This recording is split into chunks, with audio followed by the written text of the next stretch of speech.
Around 5 years ago, the Horizon Group built a massive outlet shopping mall on the American side of Rio Grande.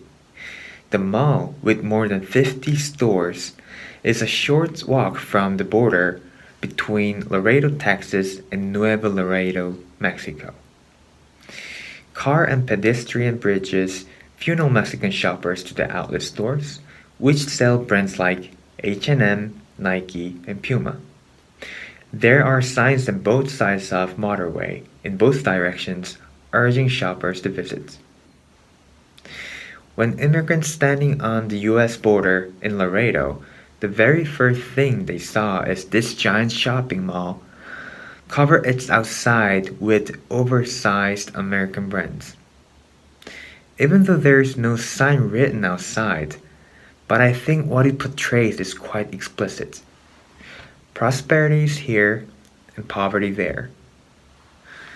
During the A-term class, Global Feminist Theology, I learned that a coloniality of power is not only expressed in the form of keeping out, but it also can be practiced in the form of taking in.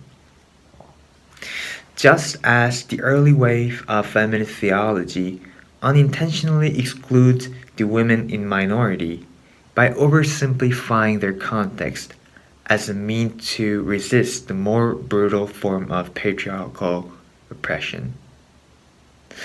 For example, I saw the volunteers from churches motivated by a sense of the good and just, questioning about the health and legal status of immigrants. Given the intensity and destructiveness of the current circumstances at the border, their concerns are understandable. I felt, however, there is something insidious about the term they use, illegal immigrants. Besides the fact that the most immigrants has a legal permission of temporal residency, the epithet they used describes not simply what their status is about, but it implicitly portrays them as a kind of people we are not.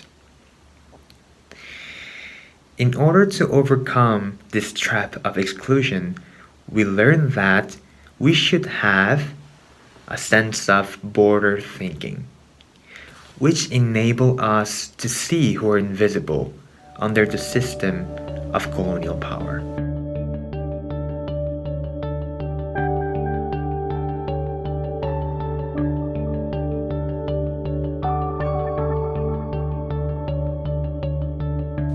Thank you for that compelling report.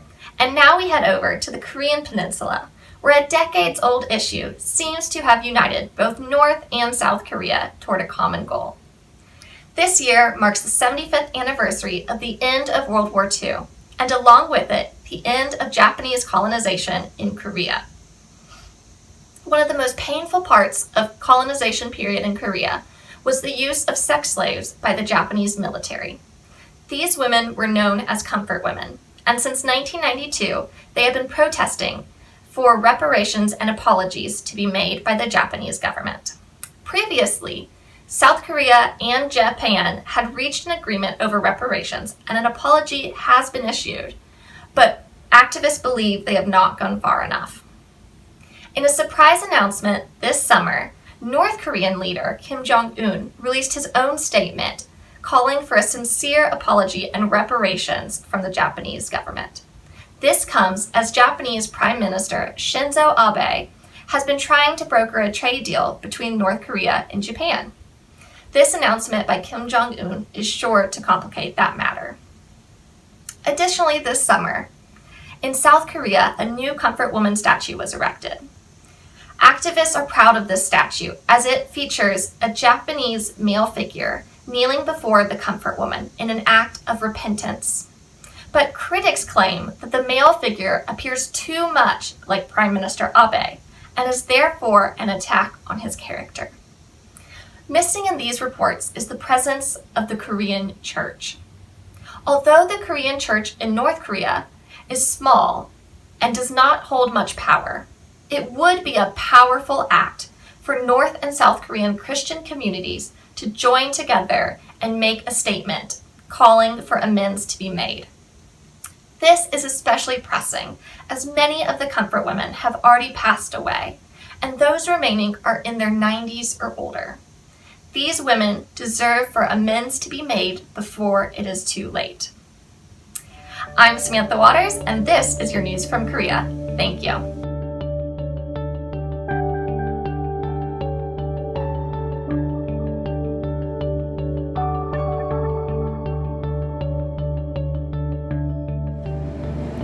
On July 27th, the United States House of Representatives voted to approve legislation to create a National Latino History Museum as part of the Smithsonian Institute in Washington, D.C.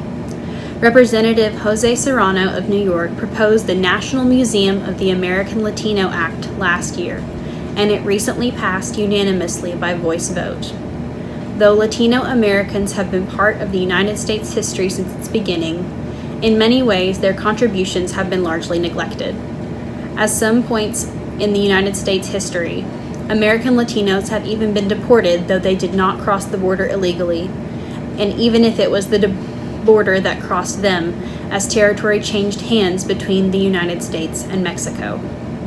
This museum seeks to acknowledge the tremendous history of Latino people in America and celebrate their rich and diverse cultures. This is an idea and issue that has been in the works for decades. In 1994, the Smithsonian Institute Task Force on Latino Issues published a report saying that the Smithsonian Institute had displayed a pattern of willful neglect toward Latinos in the United States.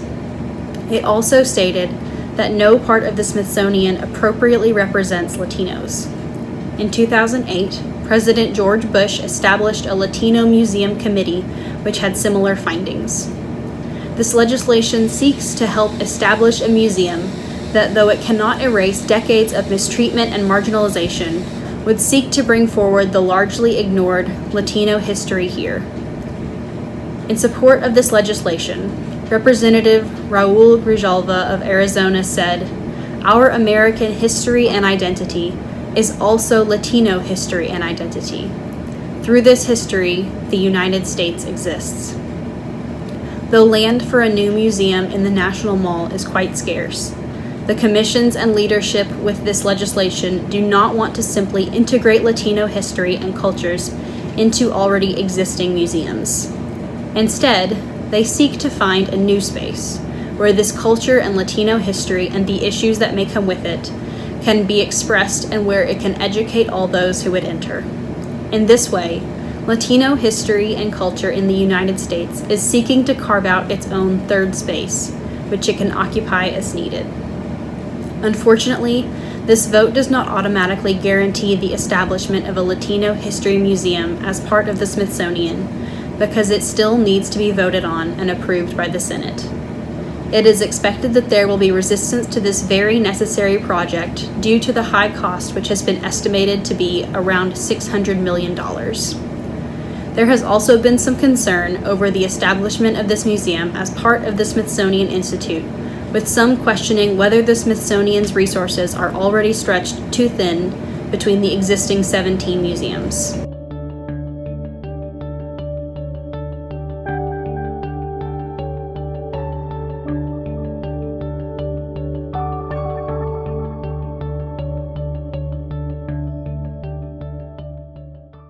Thanks to the generosity of one Korean hospital system, retired United States Methodist missionaries will receive a total of 10,000 masks to protect them in the midst of the worsening coronavirus pandemic.